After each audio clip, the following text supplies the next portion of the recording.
The Rabbits Who Caused All the Trouble by James Thurber is a short story that alludes to events occurring around the time period of the Second World War.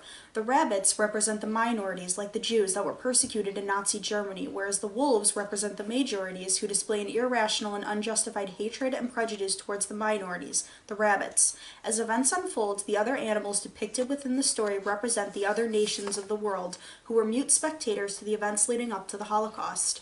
In the course of the story, three natural disasters occur: an earthquake, a lightning strike, and a flood. All three are blamed on the rabbits only because the disasters kill several of the wolves, even though there is no possible way the rabbits could have had anything to do with the disasters.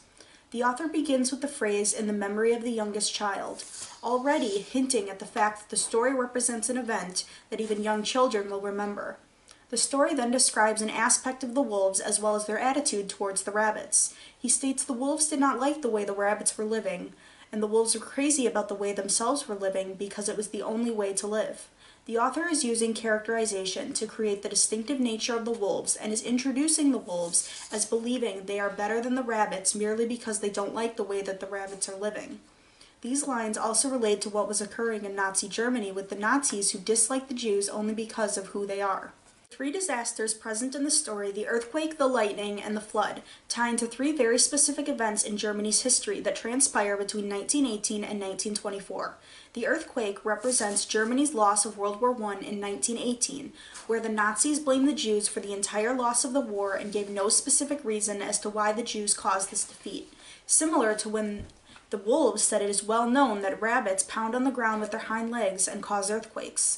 The wolves gave a reason that didn't make sense but was not questioned, as the Nazis gave reasons that didn't make sense, such as the Jews carrying anti-war propaganda and conspiring with the United States behind Germany's back, reasons that were also not questioned. Next came the lightning strike that linked to the Treaty of Versailles in 1919, a document that was the most important of the peace treaties that brought World War I to an end and stated Germany would disarm and pay repercussions to several countries, estimating over $400 billion. This was also blamed on the Jews, and the Nazis' reasoning was again unjustified, as when the wolves' reasoning was lettuce eaters cause lightning. Lastly, the flood relates to hyperinflation in Germany over a 3-year period from 1921 to 1924.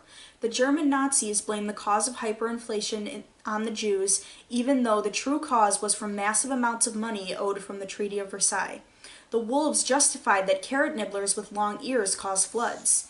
Yet another irrational reason for an unpreventable event. Not soon after the second disaster, the lightning strike, the wolves threatened to civilize the rabbits if they didn't behave. In this line, there is an underlying sense of foreshadowing towards the events to come, as well as anthropomorphism in the wolves and the rabbits. Foreshadowing is present in the sense that the wolves make a genuine threat to the rabbits, and the rabbits want to leave. However, the rabbits are convinced by the other animals to stay, and the wolves' threat is brought to life when they descend on the rabbits and imprison them in a dark cave. The wolves' threat is in every sense a warning and indication of the developments to come. The imprisonment of the rabbits in a dark cave is also a representation of the concentration camps the Nazis imprisoned the Jews in, and how they were very similar to a dark cave in the sense that they were places devoid of any light.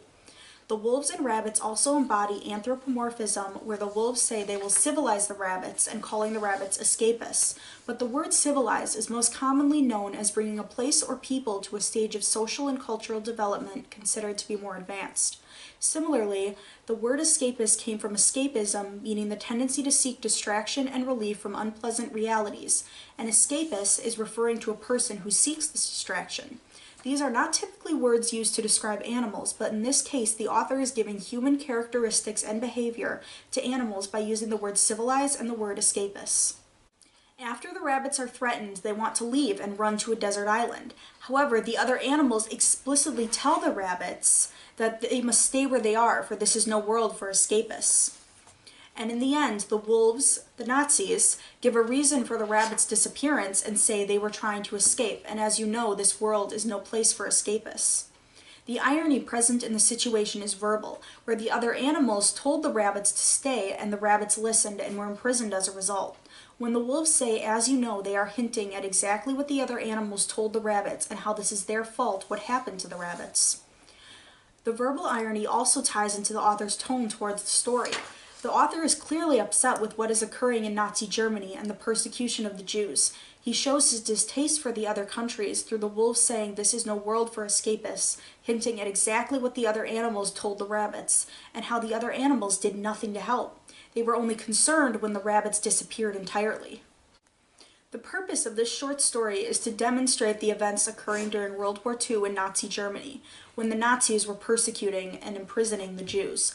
The wolves as the Nazis, the rabbits as the Jews, and the other animals as the bystanding countries all create the story of the Jews being blamed for everything, even when the Nazis had no solid evidence. The story creates a perspective on the dislike for the other countries and how they did nothing to help until it was too late. The moral of the story being run, don't walk to the nearest desert island.